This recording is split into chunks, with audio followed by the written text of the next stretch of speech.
Hello, my name is Dylan, and I never thought I would be telling this story. I was an ordinary man living my life, working hard, and taking care of my family. But everything changed on October 3, 2023. That was the day I died. I was gone for several minutes, but in those moments, I saw something beyond this world, something that still shakes me to my core. I met Jesus, and what he showed me about the spiritual deception happening in this world, especially about race, left me speechless. I must share this with you because the truth cannot wait. The morning of October 3, 2023 started like any other day. I woke up early, stretched my arms, and thanked God for another day. The sun peeked through my window, casting a soft golden glow across my room. It felt like any other normal Tuesday. I got dressed in my navy blue work uniform and went to the kitchen where the smell of fresh coffee filled the air. My routine was simple: coffee, breakfast. Then out the door to work. I worked as a caregiver at a senior living facility. Taking care of the elderly had always been something I loved. I had a deep respect for their wisdom, their stories, and the way they saw life. That morning, I had a full schedule. I checked in on M. Johnson, who always had a story to tell about her younger days, and Mr. Ray, who loved to hum old gospel hymns. It was a normal, peaceful day, and I had no idea that within hours my life would change forever. By evening, I was exhausted. My shift ended, and I was eager to get home. My son had called earlier, asking if I could bring home some of his favorite cornbread, so I made a quick stop at the bakery, grabbed the bread, and started my drive home. It had started to rain lightly, but I wasn't worried. I had driven in the rain countless times before. I turned on my favorite gospel station and hummed along to the music as I made my way down the familiar road. Then, out of nowhere, everything shifted. One moment I was driving, my hands gripping the wheel, my mind filled with thoughts of dinner and rest. The next moment, headlights blinded me. A truck was coming fast, skidding on the wet pavement, heading directly toward me. My heart slammed against my chest as I instinctively tried to swerve, but it was too late. The impact was violent. Metal crunched, glass shattered, and a deafening noise filled my ears. I felt my body jerk forward, the seatbelt digging into my chest. Then everything faded into nothingness. I don't remember feeling pain. I don't remember screaming. I just remember darkness. For a moment, everything was silent. There was no pain, no panic, just an overwhelming emptiness. I should have been terrified, but strangely, I wasn't. I was in my car anymore. I wasn't even in my body. I realized something was different when I looked down and saw myself lying motionless inside my crushed vehicle. I could see the shattered windshield, the way the rain was falling in slow motion, the flashing red and blue lights from the ambulance arriving at the scene. But the strangest thing, I wasn't inside my body. I felt light, almost weightless. It was like floating, but not in the way we think of on Earth. There was no gravity, no sense of up or down. It just existed, watching as paramedics rushed to my side. I saw their faces, their frantic movements as they tried to pull me from the wreckage. One of them, a young man with dark hair and worried eyes, was shouting my name. "Dylan, can you hear me?" I wanted to answer, but I couldn't. It was as if my voice no longer belonged to me. I tried to move, but I had no control over my body. I wasn't in it anymore. As I hovered above the scene, I noticed something incredible. Everything looked clearer, brighter. I could see details I had never noticed before: raindrops shimmering like tiny diamonds, the way the grass swayed in the wind, the subtle glow of life itself. Then I saw my mother. She had passed away 5 years earlier, but there she was standing near the ambulance, watching everything unfold. She wasn't speaking, but her face was filled with peace. She looked at me, her eyes full of love, and suddenly I knew I was dead. That realization should have terrified me, but instead, a strange calmness washed over me. It was like I had stepped outside of time itself.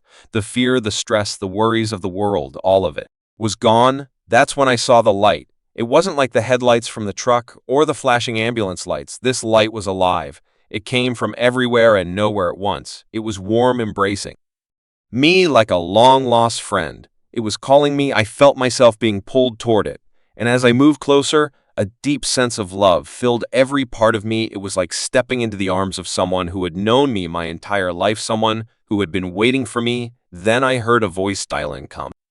Knew instantly who it was. Jesus. The moment I heard his voice, everything changed. I wasn't just floating anymore. I was being pulled toward the light. It wasn't frightening, nor was it something I resisted. It felt like returning home after being lost for years. The warmth, the love, the overwhelming peace. It was unlike anything I had ever known on Earth. As I moved closer, I felt something I can only describe as purity, as if every burden, every mistake, and every regret I had carried in life was being stripped away. The light was not just bright, it was alive. It wasn't just around me, it was inside me.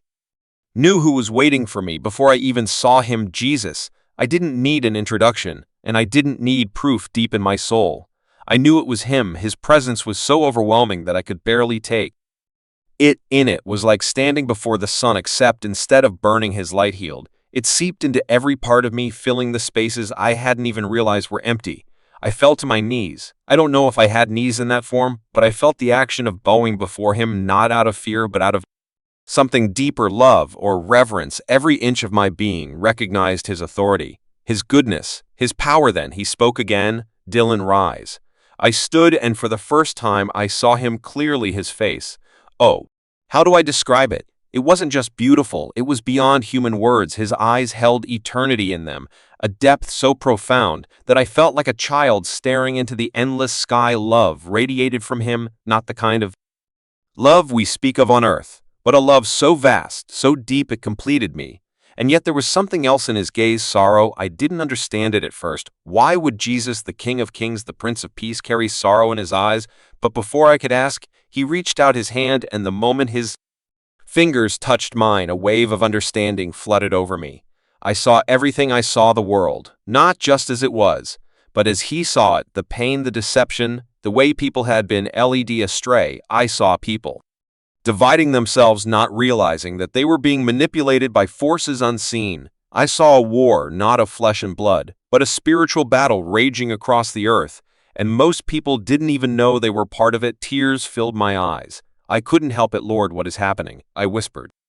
Jesus looked at me with such sadness, yet his voice remained steady. "Come, Dylan, there is something you must see." Before I could process what was happening, everything shifted. The tunnel of light stretched before me, and suddenly I was moving through it. I wasn't walking. I wasn't flying. It was like I was being carried effortlessly, gliding forward. The light wasn't just surrounding me.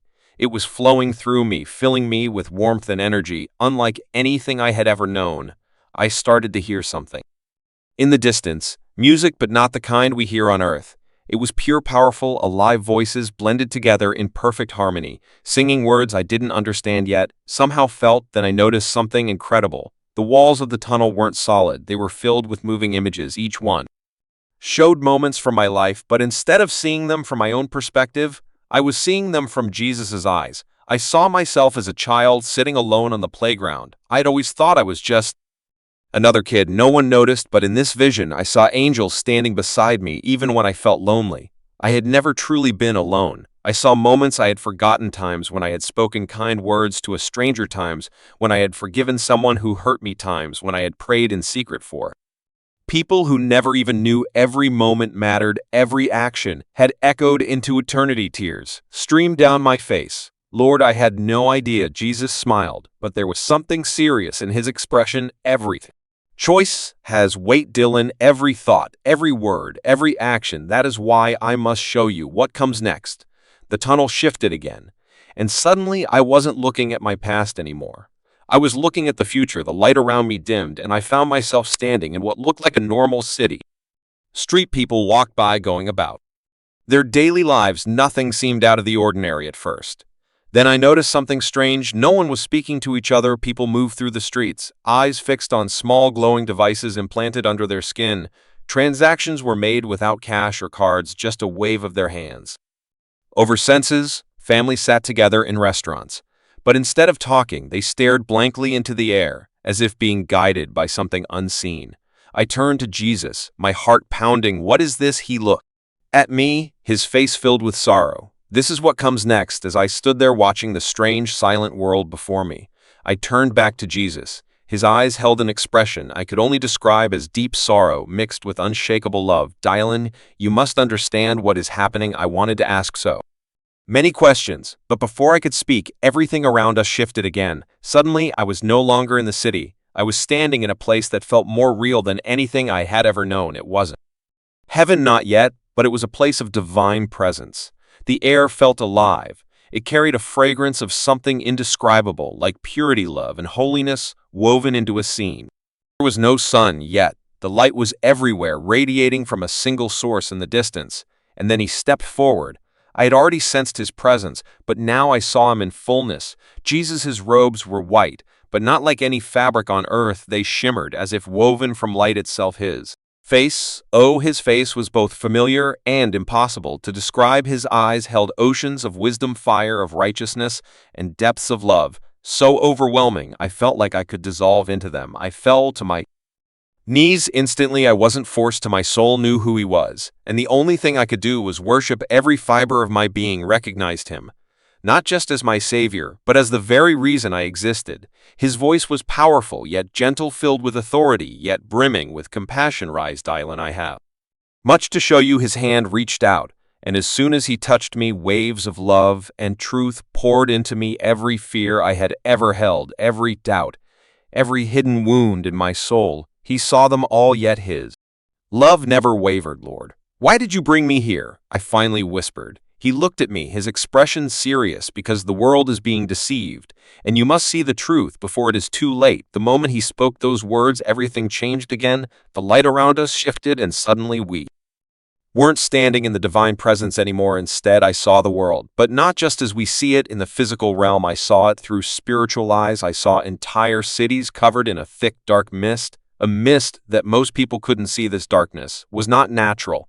It wasn't the absence of light, but rather a living, creeping force wrapping itself around nations, governments, and even churches. This is the deception. Dylan, Jesus said. I watched in horror as people went about their lives completely unaware. They scrolled through their phones, worked their jobs, raised their children, but something was controlling them, influencing their thoughts and emotions without them realizing it. Then my eyes focused on a particular trend spreading across the world, a form of technology that was becoming essential to daily life. I saw people receiving implants, tiny glowing devices placed under the skin.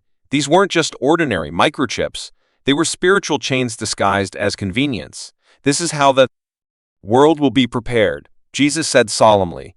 I watched as pastors stood at pulpits, telling their congregations that these new technologies were a blessing, that they were God's provision for a better, safer future.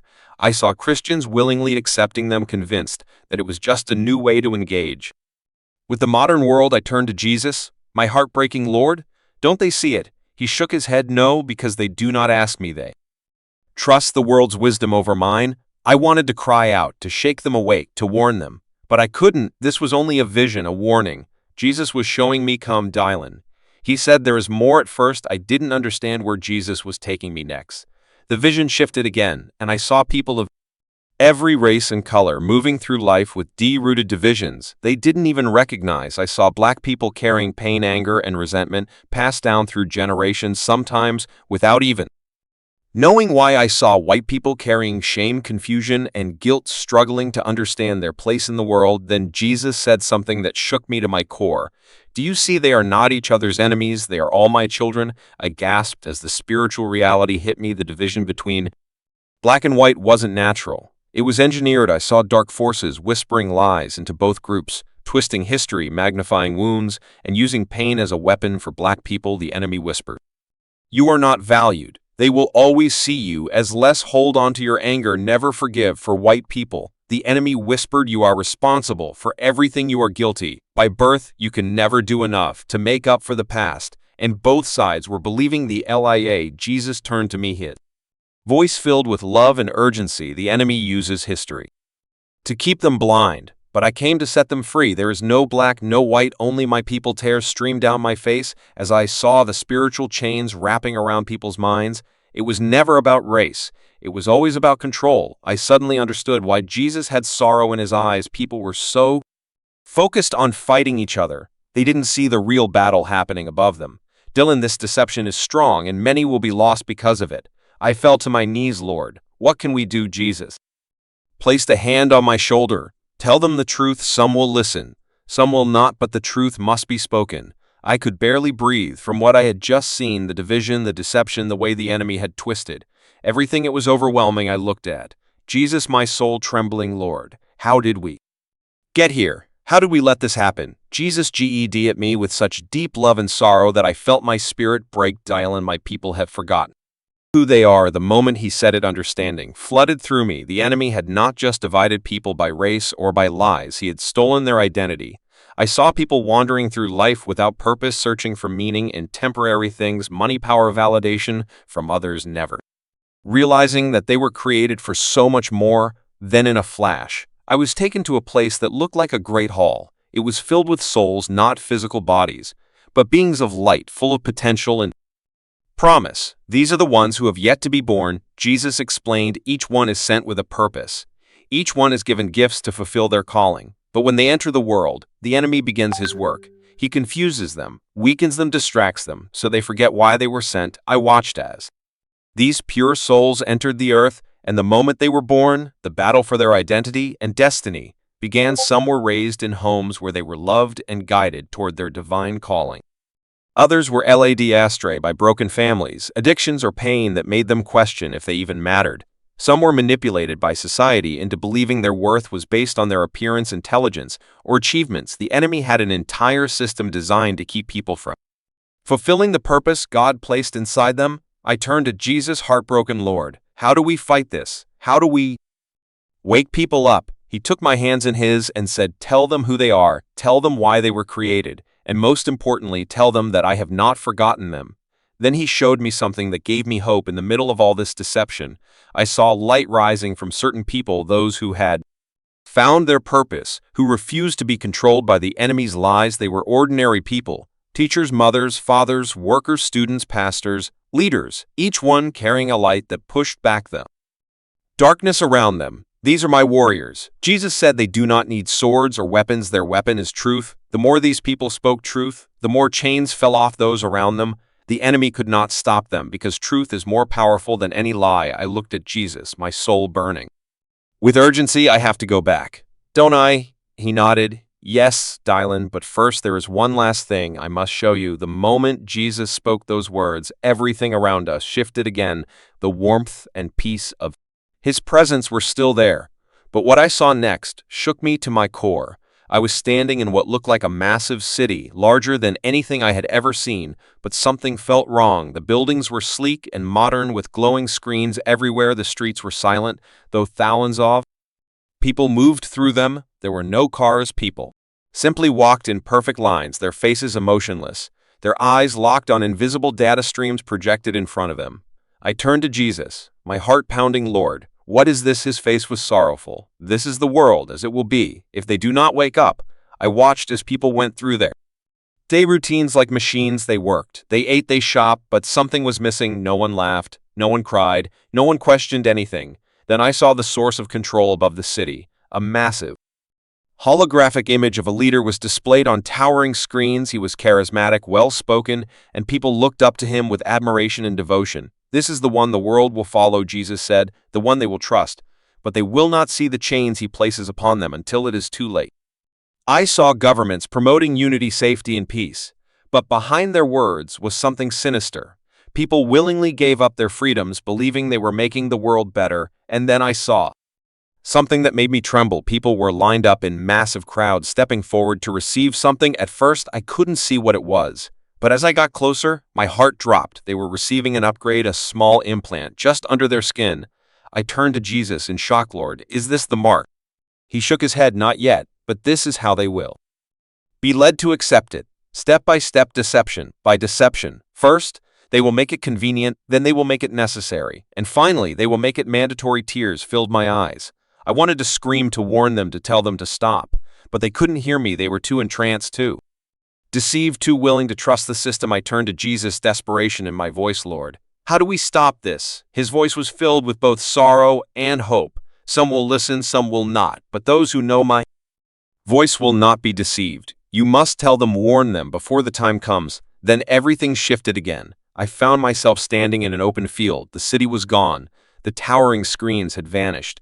Everything was silent. Jesus stood beside me, looking out over the horizon. I could feel the weight of what he had shown me pressing down on my soul. Dylan, the world has forgotten the power of choice. They believe they are victims of their circumstances, but I gave them free will. It is the greatest gift I ever gave mankind, and yet so many choose destruction. I looked at him, tears streaming down my face. But Lord, they don't know, they don't see it. How can they choose when they don't even realize they are being deceived? Jesus turned to me, his expression both firm and gentle. That is why my people must speak. That is why the truth must be louder than the lie. I suddenly saw two paths before me. One path was wide, smooth, and beautiful people walked down it without hesitation. But as they went further, I saw darkness swallowing them whole. They didn't even realize they were walking toward destruction. The other path was narrow and rough, filled with obstacles and challenges. But at the end of it, waiting there with open arms, most will choose the easy path. Dylan, it is comfortable. It is safe, and it requires no sacrifice. But those who seek me, those who trust me, they will take the harder road, and I will lead them home. I turned to Jesus, my voice shaking. What do I do? How do I help them see? He placed his hand on my shoulder, and instantly I felt his love pouring into me. Tell them the truth, Dylan. Some will reject it, some will mock you. But those who are mine will hear my voice, and when the time comes, they will know which path to take. Suddenly, I was no longer in the vision. I was back in the presence of Jesus. The weight of everything I had seen was still heavy on my soul, but now I felt something else, hope. Jesus turned to me, his voice steady. There are those who are already awake. Dylan, the enemy cannot deceive them because they know my voice. These are the ones I have chosen to stand. In the final days, I saw small pockets of light scattered across the world. People who refused to conform, who clung to Jesus despite the deception around them. I saw them praying, worshiping, encouraging each other, warning those who would listen. And I realized something. They weren't afraid. Even as the world around them grew darker, they stood firm. These are my warriors, Jesus said, not with swords, not with violence, but with truth. And when the world turns against them, I will be their shield. Tears filled my eyes. I had seen so much suffering, so much deception, but now I saw something else. The power of those who stood with Jesus. They weren't powerful by the world's standards. Many were ordinary people, mothers, fathers, workers, students. But in the spiritual realm, they shined like the stars. Jesus looked at me, his eyes filled with purpose. Go back, Dylan. Tell them what you have seen. Those who are mine will listen. It felt a pulling sensation, like something was dragging me back. I looked at Jesus, my heart breaking. Lord, I don't want to leave. I want to stay with you. He smiled, but his eyes were serious. Your time is not yet finished. There are many who need to hear this, Dylan. They need to know the truth before it is too late. The pull became stronger, and suddenly I felt myself being sucked away from the light. Everything became dark again. I felt pain, the weight of my body returning, the sound of machines beeping. Then I gasped for air. I was back in the hospital. My eyes fluttered open, and I saw my family standing around me, their faces filled with shock. I was alive, and I knew without a doubt that I had to share what Jesus showed me. The moment I took my first breath back in my body, it felt foreign, as if I had been forced into something too small, too limiting. The weight of flesh, the aching of my limbs, the beeping of the hospital machines, it was all overwhelming. My eyes fluttered open, and I saw the faces of my family hovering over me. Tears streamed down their cheeks, a mixture of shock and relief. My sister clutched my hand tightly, whispering my name over and over, as if saying it enough times would keep me here. The doctors had told them I wouldn't make it. My injuries were too severe. But God had other plans. As I adjusted to being back, memories of what I had seen flooded my mind. The city, the deception, the enemy's grip on humanity. It was also clear in my spirit. And yet when I looked into the eyes of my loved ones, I realized something terrifying. They had no idea they had been living life unaware of the war happening above them. Tears welled up in my eyes. I have to tell them, I whispered. My sister leaned closer. Tell us what. I tried to speak, but the words wouldn't come out. My throat was dry, my body weak. But inside me there was an urgency I couldn't shake. Jesus had sent me back for a reason. I wasn't supposed to keep this to myself. I closed my eyes and prayed, Lord, give me the strength to share what you have shown me. The machines beeped steadily beside me. I had been given a second chance, but not for my sake. It was for them, for all of you reading this. The days following my return were some of the hardest of my life. I tried to explain what had happened, but most people didn't believe me. My sister thought I was confused from the accident. My pastor told me that while near-death experiences were powerful, I should be careful not to scare people. Even some of my closest friends dismissed it as a dream. I felt alone, burdened with something too heavy to carry on my own. But deep in my heart, I knew I couldn't stay silent. Jesus had warned me that people wouldn't always listen, and then I started to notice something strange. The things I had seen in my vision, they were already happening. News articles about implantable technology being used for payments, reports about digital identification systems replacing Traditional banking churches embracing AI and technology, convinced it was just modern progress. I knew I couldn't waste any more time, so I started talking to anyone who would listen. Some people dismissed me, but others, they felt it too. They had been seeing the changes, feeling the shift in the world. But they didn't have the words to explain it until I spoke. I realized then that I wasn't alone. God was already waking people up. I was just a messenger, but the hardest part, watching people I loved choose to ignore the truth. I could see the deception growing stronger every day, but I knew I had done my part. I had spoken the truth, and Jesus had already told me some will listen, some will not. If you've made it this far, I know one thing: you were meant to hear this. This isn't just my story, this is a warning. Jesus did and show me the things to frighten me. He showed me so I could warn you. The world is changing, the deception is already here. And the enemy, he's not coming with chains and force, he's coming with convenience and comfort. At first it will seem harmless, helpful, then it will become necessary, and finally it will be forced. I beg you, stay awake, pray for discernment, strengthen your faith now before it's too late. Jesus showed me that those who are his will be protected no matter how dark the world gets. His light will shine brighter. But you must be willing to see the truth. You must be willing to choose him, even when it's difficult, even when the world calls you crazy, even when it means walking the harder road. Because in the end, the only thing that will matter is your soul. And Jesus, he had already won the battle. Now, it's up to you to choose which side you're on. Will you listen, or will you wait until it's too late? I've done my part now. The choice is yours.